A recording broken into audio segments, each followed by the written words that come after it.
নমস্কাৰ আপোনালোক সকলোকে মোৰ YouTube channel DP info in গাইডৰ এই গুৰুত্বপূৰ্ণ ভিডিঅ'টোলৈ স্বাগতম জনাইছোঁ। ছাৰ বাইদেউসকল, প্ৰতিগৰাকী শিক্ষকৰ বাবে শিক্ষা সেতু সম্বন্ধে অহা এটা অত্যন্ত জৰুৰী ইনফৰমেশ্যন শ্বেয়াৰ কৰিব খুজিছোঁ। আশা কৰিছোঁ আপোনালোকে ভিডিঅ'টো শেষলৈকে চাই ইনফৰমেশ্যনখিনি ভালদৰে জানি ল'ব। লগতে ভিডিঅ'টোৰ ইনফৰমেশ্যনখিনি প্ৰতিজন শিক্ষক শিক্ষয়িত্ৰীয়ে লাভ কৰিব পৰাকৈ শ্বেয়াৰ কৰিব বুলিও আশা ৰাখিছোঁ। ছাৰ বাইদেউসকল, ভিডিঅ'টো আৰম্ভ কৰাৰ আগতে আপোনালোকলৈ এটা বিশেষ অনুৰোধ। আমাৰ এই চেনেলৰ জৰিয়তে শিক্ষা বিভাগৰ প্ৰতিটো গুৰুত্বপূৰ্ণ ইনফৰমেশ্যন ৰেগুলাৰ আপলোড কৰিবলৈ চেষ্টা কৰি অহা হৈছে। সেয়েহে আপোনালোকে যদি এতিয়াও আমাৰ এই চেনেলটো ছাবস্ক্ৰাইব কৰি লোৱা নাই তেনেহ'লে অনুগ্ৰহ কৰি চেনেলটো ছাবস্ক্ৰাইব কৰি ল'ব বুলি আশা ৰাখিছোঁ। তেনেহ'লে আহকচোন ভিডিঅ'টোৰ মূল কথাখিনিলৈ আগবাঢ়োঁ। ছাৰ বাইদেউসকল, এইখন হৈছে office of the inspector of school SDC Sribhumi জিলাৰ তৰফৰ পৰা জাৰি কৰা এখন অত্যন্ত গুৰুত্বপূৰ্ণ অৰ্ডাৰ, আৰু এই অৰ্ডাৰখন 11/2/2025 তাৰিখে জাৰি কৰা হৈছে। 7টা অত্যন্ত গুৰুত্বপূৰ্ণ ইনষ্ট্ৰাকশ্যন এই অৰ্ডাৰখনৰ জৰিয়তে জাৰি কৰিছে। সেইকেইটা হৈছে 1 নম্বৰত, দ্য শিক্ষা সেতু password must be changed immediately, অৰ্থাৎ আমাৰ যি বিদ্যালয়ৰ শিক্ষা সেতু এপ আছে সেই শিক্ষা সেতু এপৰ পাছৱৰ্ডটো ইমিডিয়েটলি চেঞ্জ কৰিবৰ কাৰণে কোৱা হৈছে। 2 নম্বৰত কোৱা হৈছে, the new password shall be shared only with the head of institution and one designated nodal officer.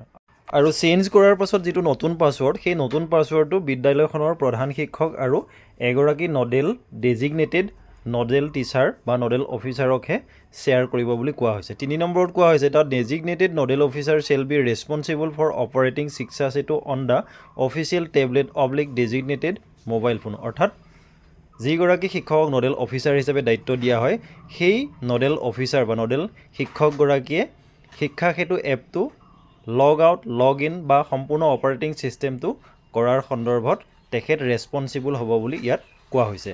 4 নম্বৰত কোৱা হৈছে, the password must not be shared with any other individual to ensure the safety and confidentiality of school data.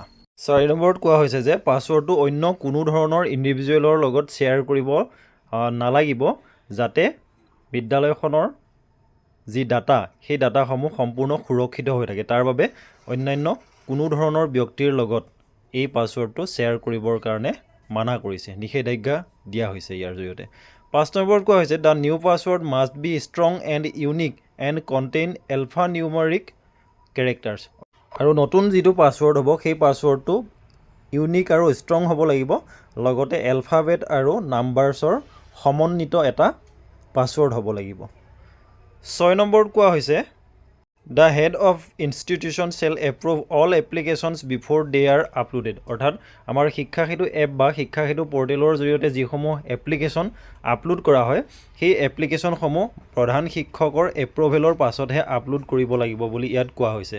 7 নম্বৰত কোৱা হৈছে, the head of institutions nodal officer shall be responsible for uploading only approved applications, অৰ্থাৎ আমাৰ শিক্ষা সেতু app বা পৰ্টেলত যি এপ্লিকেশ্যন আপলোড কৰা হয় সেই এপ্লিকেশ্যনসমূহ যাতে এপ্ৰুভড এপ্লিকেশ্যনহে আপলোড কৰা হয়, তাৰ বাবে বিদ্যালয়খনৰ প্ৰধানগৰাকী আৰু যি ডেজিগনেটেড নডেল অফিচাৰ তেওঁহে ৰেছপনচিবল হ'ব বুলি ইয়াত কোৱা হৈছে।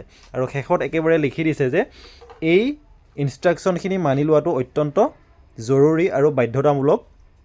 যদিহে ইয়াৰ কিবা হেৰফেৰ হয় তেনেহ'লে বিষয়টো অত্যন্ত গুৰুত্ব সহকাৰে লোৱা হ'ব আৰু বিভাগীয়ভাৱে শাস্তিমূলক ব্যৱস্থাও গ্ৰহণ কৰা হ'ব পাৰে। গতিকে ছাৰ বাইদেউসকল, এই গুৰুত্বপূৰ্ণ কথাখিনি এই ভিডিঅ'টোৰ জৰিয়তে চমুকৈ জনাবলৈ চেষ্টা কৰিলোঁ। ধন্যবাদ।